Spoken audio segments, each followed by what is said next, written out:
உண்டி நாத்திர உண்டி வந்துவிடே சதாசிவம் உண்டி சதாசிவத்தில் விஷ்ணு உண்டு விஷ்ணு உண்டி விஷ்ணுடைய பிரமாதம் உண்டி பிரம்மாவில ஆகாயம் உண்டி ஆகாயத்தில் வாயுண்டி வாயுடைய அக்கடி உண்டி அக்கடியில் அப்பதொன்றி அப்புடைய பிரிதி உண்டி பிரிதிவுடைய அகம் ஒன்றி அன்னத்திரமும் தோற்றக்கூடிய தேவ நரமிருக பட்சி தாவரம் உருவன நீர் வளம் சொல்லக்கூடிய 4 மில்லியன் 70 தோற்றம் 84 லட்சம் ஜீவராசிலையும் படிக்கக்கூடிய ஆழத்திலே இந்த ஞானத்திலே வருகாலத்திலே குலத்திலே முளத்திலே பிரம்மன் தான் இருந்து வாசி படிக்கிறான் பிண்டம் படிக்கிறான் என்று படைப்புக்கு அதிபதியாக வரக்கூடிய இடம் வந்து பிரபையும் கண்டுமணிக்கு ஆகிய கலைகள் 64 ஏய உருவக்கு மன்னமை தூய உறுப்பலிங் உழவாய் என் உள்ள திருப்பலிங்கு பாராது இடன கல்விக்காசி இடதாய் கலைவாரியை கண்டறித்து நீடே நல்லதும் சூரியனையும் அத்தானிச்சவும் கையடை காயும் கழுத்துக்கு புனோடு காது கொண்டலும் மீடு நல்லதோர் சனம் வந்து என்று வெளியிடாக்க பல்லவிடனாக பகைக்குடியாருக்கு பல்லாண்டு கூறுவினர் காக்கும் உடலாகி இறந்துபாட்டர் மரலாமனை கருமணி பதுவும் குறையினர் பின் மையும் துருபு விழுவோம் கதை விடுவிச்சங்கு கரைவும் பதுவை நல்விடுவார் பாண்டமுவை நான் மலரா நீங்காது நிற்பட நல்லோர் நஞ்சமே என்று செல்வத்து கல்வியாமலக்கூடிய இறந்துபாட்டி மகாலட்சுமி கருத்து தோளுடைய செவியன் மதி சூடி காதலே சுடலை பிடிபூசியன் என் உள்ளம் கவர்கிறேன் எவருடைய மலரான் நான் உன்னை பணிந்து அருள் செய்த பீடுடைய உமா அவர் வேவிய பிரம்மா இவனோ என்ற அது மும்மூர்த்தியில் முதல் முக்கியமானக்கூடிய அந்த நெடுமுடி கைலாசானை கண்டறித்து துணையும் தொழுந்தையும் பெற்ற தாயும் தொழிலை மலையும் குழந்தை கண்ட வேறு மலர் பூமணியும் கருப்பு சிலையும் முன்பாச அம்சமும் கையில் அணையும் திருப்பூர் சுந்தரி அவர் அழுதுமே என்று அந்த ஆதிவரா சக்தியை கண்டறித்து அடைபெற்று உல்லாசம் பெற்று ஆதாய வழக்கமாக இந்த உலகம் வந்துள்ளேன் காரணம் ஒரு நாளைக்கு ஒரு தங்கினாலோ ஒரு கலகம் செய்யாவிட்டாலோ எனது சிறசாகப்பட்டது 1108 சொற்பூராக வெற்றி பெறப்படுவது என்று எனது தத்தமிழாவதி கொடுத்த சாபத்தின்படி கழகத்தை தேடி அழைந்து கொண்டிருக்கிறேன் கழகம் கிடைக்கும் என்றார் யாரை வணங்க ஒன்று பார்த்தாள் ஆத்தாளை அபிராம வள்ளி ஐந்தவளா மூத்தாளை மாதளம் நிறுத்தலாம் என்று சொல்லக்கூடிய அந்த ஆத்தாளை வணங்க ஒன்று பார்த்தாள் கருணை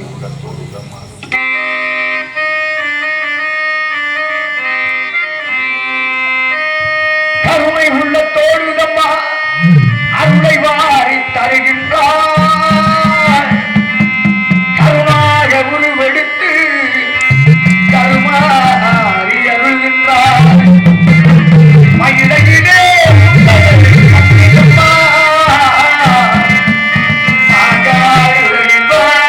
காமா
இயற்கை, புவி சுவாசம் இருக்கு. அழகு இயற்கை, அழகு இன்று குறையாத இயற்கை. அப்பேற்பட்ட இயற்கை எழில் இருந்து காணப்படும் இந்த இடத்தை வர்ணிக்கணும். அதை எப்படி வர்ணிக்கணும் பார்த்தால், நடந்தாய் வாழி காவேரியாக, நடந்தாய் வாழி, நடந்தாய் வாழி சாமி, நடந்தாய் வாழி காவேரியாக வர்ணிக்க போறேன்னு வர்ணிக்க சாமி. நீங்க பிடிச்சாத்தானே வர்ணிக்க முடியும்.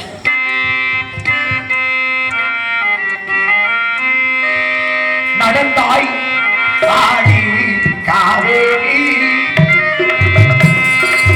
நடந்தாய் வாழி காவேரி, நாடெங்கிலே செழிக்க நன்மையெல்லாம் பிறக்க, செழிக்க நன்மையெல்லாம் பிறக்க, நடந்தாய் வாழி காவேரி.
பாடல்கள் கடை ஒருத்த மந்தியோடு கொஞ்சம் மந்தி சிந்தும் கடிகளுக்கு வான்கவிகள் கஞ்சும் காலமர்ந்த வெளியிருந்த மாநகர இழைப்பர் கமல சித்திர வந்து காயத்தில் வைப்பர் தேனருவி திரையிலுமை வானின் வழி ஒழுகும் செங்கதிரோர் மணிக்கான தேர்க்கலவும் கூலப்படுத்த வேண்டிய இலங்கார குற்றாலத்திரியோடு மலையர்கள் மலை என்று பாருங்கள் அப்பேர் வட்ட இடத்தை மிஞ்சி மிகவும் அழகாக தோட்டமளிக்கிறது என்றோடும் இந்த அழகு சொரிமணத்தை மேல் வைக்கின்றோம் அவர்கள் அதை எப்படி வழிகொண்டு பார்த்தா வெட்டிக்கிறோம் நடந்தாய் வாங்கி காவே அப்படின்னு பாடினேன். ஆமா, இது என்ன நாடு? இதுவா இந்த நாடு. இந்த நாடு தான் கேட்குறேன். தாய் நாடு, குறிஞ்சி நாடு. தாய் நாடா? ஆமா, தாய் நாடுனா தமிழ்நாடுங்கிறீங்களா? தமிழ்நாடு தான் அது. சரிங்க, கதை முறைப்படி இது என்ன நாடு? அதான் குறிஞ்சி நாடு. தொண்டை நாடு. தொண்டை நாடு. தொண்டை நாடு. தொண்டை நாடுன்னா எதை சொல்லுவான்? தொண்டை நாடு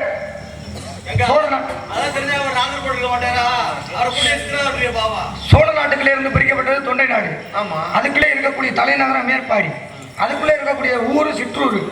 அப்ப இது என்ன ஊரு? இன்னைக்குதான் சரியா சொல்லியிருக்கீங்க.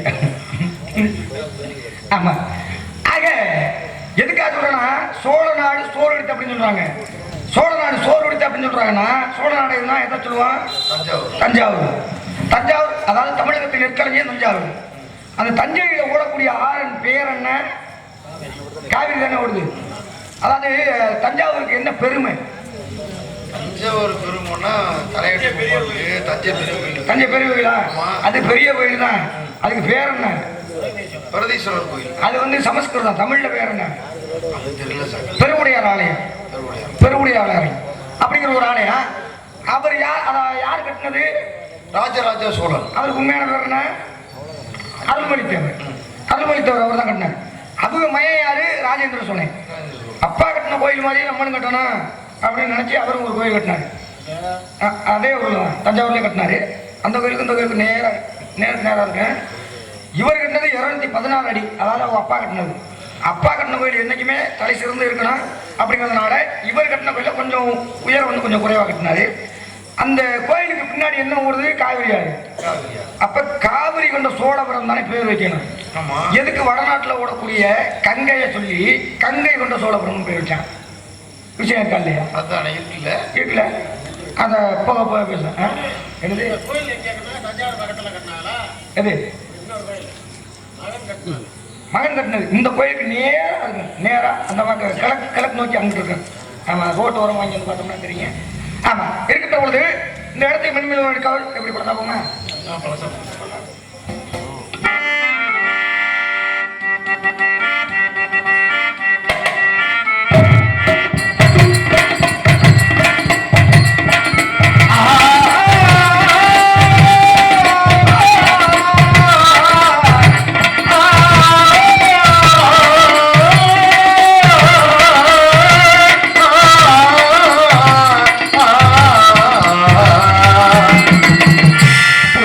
Mama.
குரலை பெற்றிருக்கும் போது இது அப்பேற்பட்ட சாரீரம்.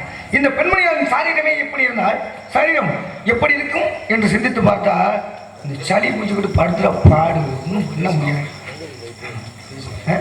சரி இருக்கட்ட பேசணுமா? என்ன பேச? குயில் எப்படி இருக்கும் அப்படி கேட்கணும். சரி, குயில் என்ன நேரமா இருக்கும்? குயில் கருப்பா இருக்கும். அதோட குரல் இனிமையா இருக்கு சாமி. மயில் மயில் வந்து அழகா இருக்கும். அதோட குரல் அவலயமா இருக்கும். நான் கேட்கறதுக்கு ஒரு கொஞ்சம் அவலயமா இருக்கு. ஆனா அந்த பெண்மணியோட குரலை கேட்டேன், மிகவும் மிகவும் மிகவும் மிகவும் இனிமையா இருந்துச்சு. ஆனா மேடி அழகை நான் பார்க்கல. எப்படி இருந்துச்சு? எப்படி இருந்துச்சு சாமி? மேடி அழகு எப்படிங்க இருந்துச்சு? நான் சரியா பார்க்கல சாமி. இப்ப முதல்ல வந்தது யாருங்க? வள்ளியம்மா. அவ எப்படி இருந்தாங்க? வள்ளியம்மா அழகா தானே இருப்பாங்க எப்போதுமே. அவ வள்ளியம்மா யாருக்கு சேர வேண்டிய ஆளு? தமிழ் கடவுள் முருகப்பெருமானுக்கு. அடுத்தவங்க கொண்டாட்டிய இப்படி ரசிக்கலாமா? நான் தான் சொல்லிட்டேன்ல, சரியா கவனிக்கல சாமி, பார்க்கல. அப்புறம் எப்படி அழகா இருந்துன்னு சொன்னீங்க? வள்ளியம்மா எப்போதும் அழகா தானே இருப்பாங்க. பார்ப்போம். நீங்க இப்ப என்ன பண்றீங்கன்னு பார்ப்போம்.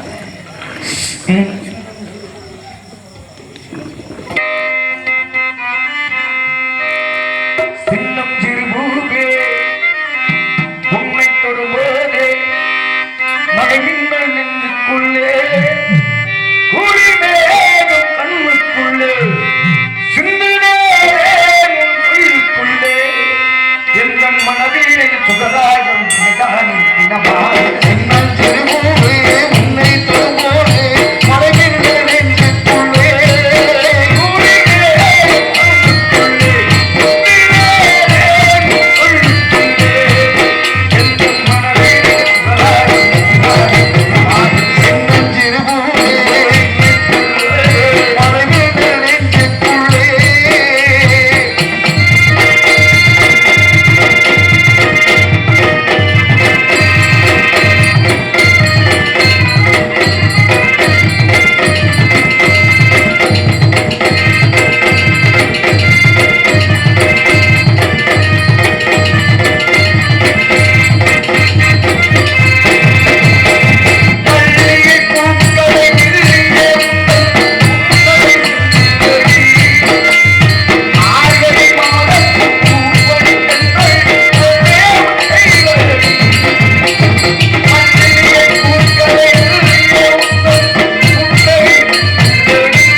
சாரீரப்படுத்த வந்த பொன்மணி. இப்படியெல்லாம் பெண்களை வைத்தால் கூட இந்த பொன்மணியாரை நான் எப்படி வலிக்க போகிறேன் தெரியுமா? ஏன்னா மழலை என்றால் நாங்க குழந்தை தானே, குழந்தைக்கு பேச தெரியுமா? குழப்புதான் தெரியும், என்ன பேசுமே தெரியாது, நமக்கு புரியாது, அப்படிதான் பேச. ஆனா அது பேசுற அழகை பார்த்தோம்னா ரசிச்சுக்கிட்டே இருக்கலாம், இன்னும் பேச விட்டு பார்க்கலாம். ஆக அதுக்காக உங்களை குழந்தை நான் சொல்ல வரல, அதுக்காக நீங்கள் இடம் விட்டுறாதீங்க. இதை பார்த்தா குழந்தை மாதிரியா தெரியுதா சாமி? இல்லையே. சரி, இந்த குழந்தை மாதிரி இருக்கக்கூடிய இங்க பாருங்க, சைஸ் மட்டும் இந்த மாதிரி குணத்துல நான் குழந்தை மாதிரி. அப்படியா? சரி, அது எல்லாருக்கும் தெரிஞ்சு வச்சேன் தானே. சரி, பச்சைப்புள்ள மாதிரி பச்சைப்புள்ள உங்களுக்கு மட்டும் இல்லைங்க, நான் அகத்தோட அழகு முகத்துல தெரியுமாங்க. அகம் என்ன இருக்குதோ அது வந்து முகத்துலயே தெரியுமா. இப்படி சிரிச்சுக்கிட்டே இருக்கிறாங்களா அவங்களாம் பச்சை குழந்தை மாதிரிக்க. இப்படி உருன்னு இருந்தோம்னாக்கா உள்ளக்க மிருகம் ஏதோ ஒரு முகம் ஒரு இடமா இருக்குதுன்னு அர்த்தம். ஆமாம், அப்படிங்கிறப்ப இந்த பெண்மணிகளை பெண்மேல் வரைக்கும் ஒன்றாவள் அதை எப்படி வரைக்கும் ஒன்று பார்த்தாள்.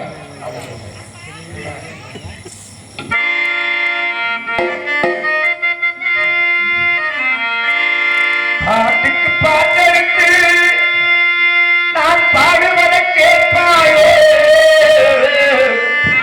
துள்ளி விடும் வெள்ளையே நீ போய் தூது சொல்ல மாட்டாயோ. பாட்டுக்கு பாட்டெடுத்து நான் பாடுவதை கேட்பாயோ, துள்ளி விடும் வெள்ளையே போய் தூது சொல்ல மாட்டாயோ.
மஞ்சானே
அப்படின்னா சுந்தரம் போடுங்க. சுந்தரம் நிறைந்தது துன்பம் புன்சிறந்த மங்கையில் எந்த உலகின்றி என் வந்தார். சுந்தரம் நிறைந்தது துன்பம் பொன்சிறந்த மங்கையில் எந்த உலகெங்கு கேட்டார். அந்த அன்னைக்கு தேவர் உலகே ஒன்றே. அஞ்சன மிகுந்த தேவர் கந்தமி குலக்க வந்த இந்திர வணக்கம் எங்கள் கந்தசாமிக்கு தகுந்த. இந்திர வணக்கம் எங்கள் கந்தசாமிக்கு தகுந்த. சுந்தரம் நிறைந்தது புன்சிறந்த மங்கையில் எந்த உலகின்றி வந்தார். வருகிறார் வணக்கம். ஒருவருக்கு இன்னைக்கு 2 பேர் வந்திருக்காங்க. மொத்தம் 7 பேர்ல 2 பேர் வந்திருக்காங்க. மிச்சம் 5 பேர் எங்கே போனாங்கன்னா உங்களை வந்தவங்க தான் கேட்டாங்க. பாருங்க வணக்கம். அதற்கு நமது கடத்தை ஆரம்பிக்கலாம்.